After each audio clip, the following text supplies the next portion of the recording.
Kamala Harris, najizgledniji kandidat demokrata, ne menja Bajdenov politički kurs. Ponedeljak, 22. jul 2024. godine u 7:06. Nalog na platformi glavnog štaba izborne kampanje američkog predsjednika Josepha Bidena preimenovan je u Kamala, što je još jedan znak da izborni tim demokrata nastavlja da radi s Kamalom Harris kao kandidatom te stranke na predsjedničkim izborima u novembru.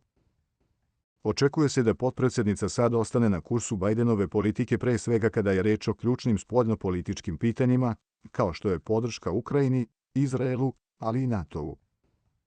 Američki predsjednik Joseph Biden odlučio je da se povuče iz predizborne trke i ne prihvati nominaciju za reizbor. Istovremeno, on je podržao Kamalu Harris kao kandidata demokrata na predstojećim predsjedničkim izborima u SAD.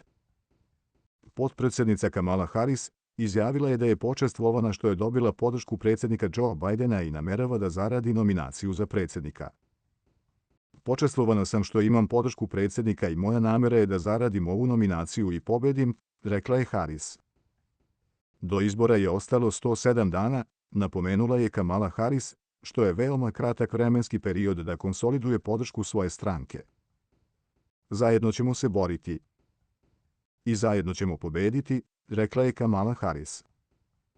Kao očigledan favorit za nominaciju nakon što je Biden ispao iz trke i podržao je u nedelju, Harrisova nudi iskustvo u vrhu američke administracije, izgrađene veze sa svetskim liderima i osjećaj za globalne poslove stečen tokom mandata u Senatu i kao zamenica Bidena. Kamala Harris u velikoj meri bi se držala spoljnopolitičkog kursa Joe Bidena u ključnim pitanjima, kao što su Ukrajina, Kina i Iran, procenjuju analitičari, ali bi mogla da zauzme oštriji stav prema Izraelu zbog rata u Gazi. Glavni izazov, problematična situacija na američko-meksičkoj granici, glavobolju u kampanji protiv republikanca Donalda Trumpa, pre svega bio je pravila problematična situacija na američko-meksičkoj granici, koja je bila i glavni problem Bidenove kampanje. Upravo je Kamala Harris u Bidenovoj administraciji imala zadatak da se pozabavi uzrocima velikih neregularnih migracija, a republikanci je zbog toga predstavljaju kao lice tog problema. Ona je možda energičniji igrač, ali jednu stvar ne bi trebalo očekivati, bilo kakve velike promjene u odnosu na Bidenovu spoljnu politiku, kaže Aaron David Miller, bivši pregovarač za Bliski istok. Čvrsta podrška Ukrajini i NATO-u, Harrisova je već signalizirala da neće odstupiti od Bidenove čvrste podrške NATO-u i da će nastaviti da podržava Ukrajinu u borbi protiv Rusije. To je u oštroj suprotnosti sa obećanjem Donalda Trumpa da će suštinski promeniti odnos SAD sa NATO savezom i sumnjama koje je izneo u vezi sa budućim isporukama oružja Kijevu. Advokat po obrazovanju i bivši kalifornijski državni tužilac, Kamala Harris se u prvoj polovini Bidenovog mandata borila da nađe političko uporište, dok se u drugoj polovini više profilisala po pitanjima koje se kreću od Kine i Rusije do Gaze.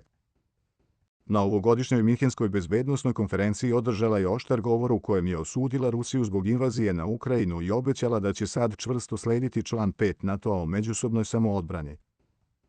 Kada je u pitanju Kina, Kamala Harris bi verovatno zadržala Bidenov stav da se suprotstavi Pekingu kada je to potrebno, dok bi istovremeno tražila oblasti saradnje, kažu analitičari.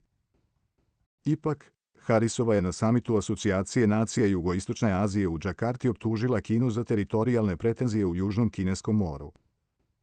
Oštrija retorika, ali ne i kurs prema Izraelu, ako Harrisova uspe da izbori nominaciju demokrata i prevaziđe trenutno Trumpovo vodstvo u anketama javnog mnjenja, izraelsko-palestinski sukob bi bio visoko na njenom dnevnom redu. Iako je kao potpredsjednica uglavnom ponavljala Bidena, koji je čvrsto podržavao pravo Izraela da se brani nakon što je Hamas izveo napad 7. oktobra, ona je kritikovala izraelski vojni pristup. U martu je oštro kritikovala Izrael, rekavši da ne čini dovoljno da ublaži humanitarnu katastrofu tokom svoje kopnene ofanzive u palestinskoj enklavi, da bi kasnije rekla da ne isključuje posljedice po Izrael ako pokrene invaziju na Rafu. Takav ton navodi da bi Harrisova, kao predsjednik, mogla da zauzme bar oštriju retoričku liniju prema Izraelu. Ali analitičari ne očekuju da će doći do velike promjene u politici SAD prema Izraelu, kao najbližem savezniku Vašingtona na Bliskom istoku, posebno u svetlu rastuće američke zabrinutosti od iranskog nuklearnog programa.